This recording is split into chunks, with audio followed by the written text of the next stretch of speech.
We got to do something about this.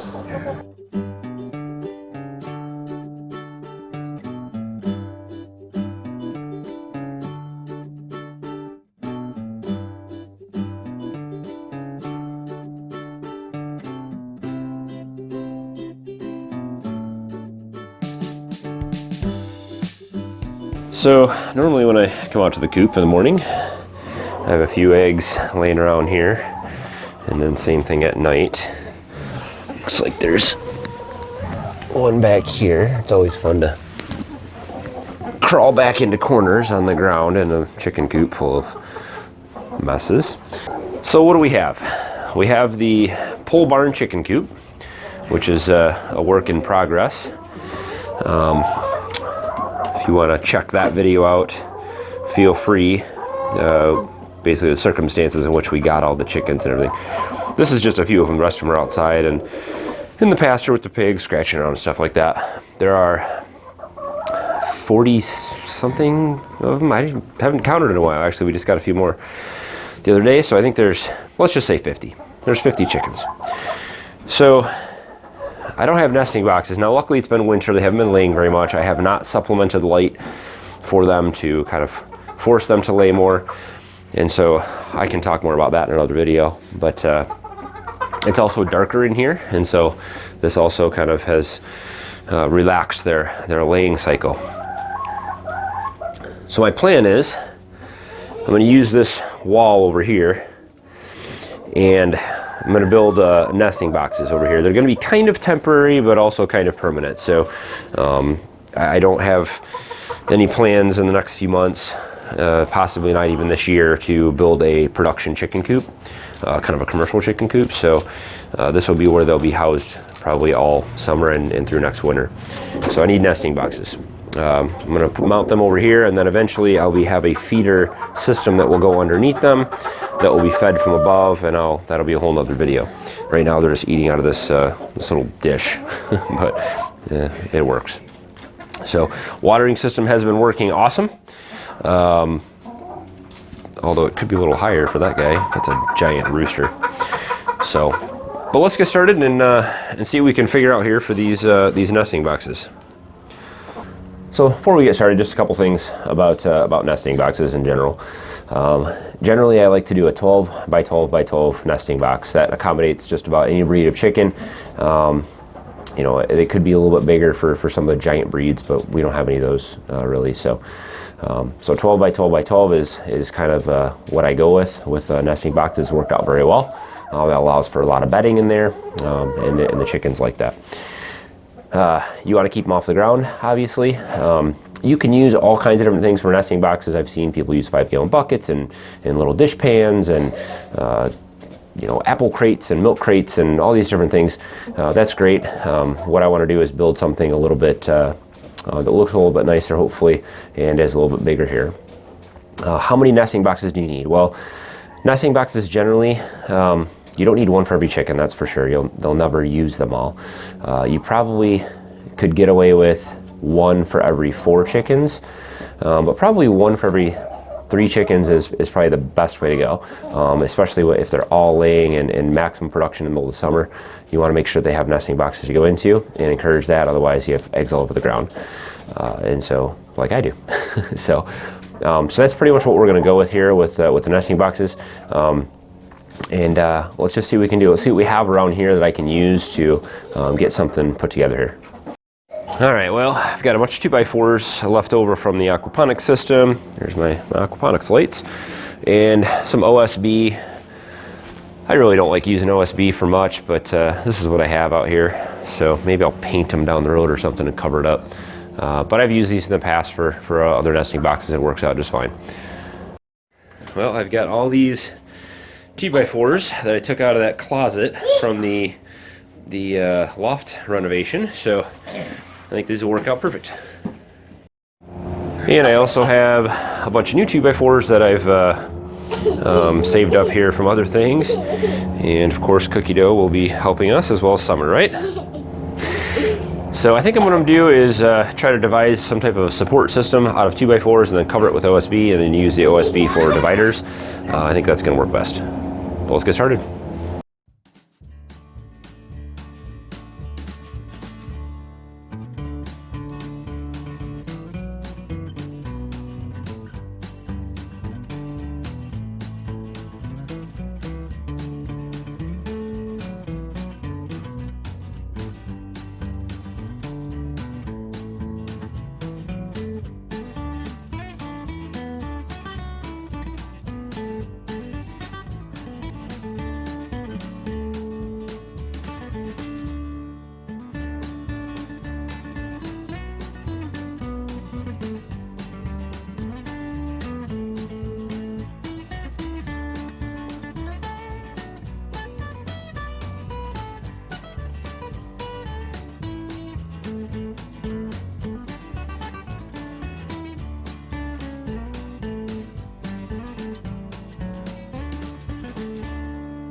All right, well I think that pretty much wraps it up. The only thing I need to do here is I will put some type of a perch out here. I'm gonna try to find some sticks and do an actual stick, and then I may use some metal hardware like a railing bracket or something like that to put something out in front of it. So I just didn't have anything on hand right now. I think that they'll be able to get in, at least to the bottom ones, okay. They're pretty nimble actually, surprisingly. So, but I did add the sloped top. So whenever you're building nesting boxes, you want to keep the chickens off the top of it. Usually if you put some type of slope, this is a little bit shallow. It's nice to have it steeper, but I was running out of pieces of OSB. I actually had to use some scraps here to piece in, but this should keep the chickens from perching up on top of this. They don't like the uneven surface usually. So we do use wood shavings. This is actually, I got this from a local feed supply. I love the feed supply place, but their wood shavings are, this is not to me wood shavings, this is sawdust. We normally use a thicker wood shaving that's more large pieces like that. We don't generally use straw. We may try that, but there is some issues with straw. It can get moldy and cause some illness issues with the chickens, but we just gave them some food. So with the light on, they're all pigging out. But I think this is going to work really well. The height of it is, it's about 18 inches off the ground. I probably could definitely put it in a little higher, but I think this is going to be sufficient. This also leaves room underneath it for my feeding system that I'll add later on down the road. So we have a proper feeding system. And the flooring in here, actually, I've been, through the winter time, I've been doing, I guess you'd call it a deep litter. I call it laziness, deep litter composting or whatever they call it. I'm not a big fan of that myself, but it's just been frozen in here, so I haven't been able to turn it or move anything over in here. So I'm just adding wood chips to keep the, keep it clean in here, or wood shavings. So this is actually, this will go down about 10 inches once I clean this out, once it thaws. So, but we'll see. This should work out pretty good.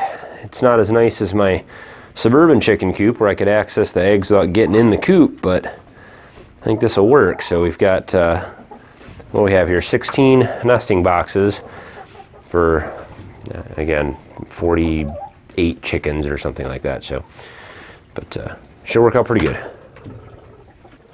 All right, well, that pretty much wraps it up for the nesting box video. And if you guys have questions about chicken nesting boxes in any way, we've learned quite a bit over the last few years with what they like, what they don't like, how to encourage them to lay in the nesting boxes and all that good stuff.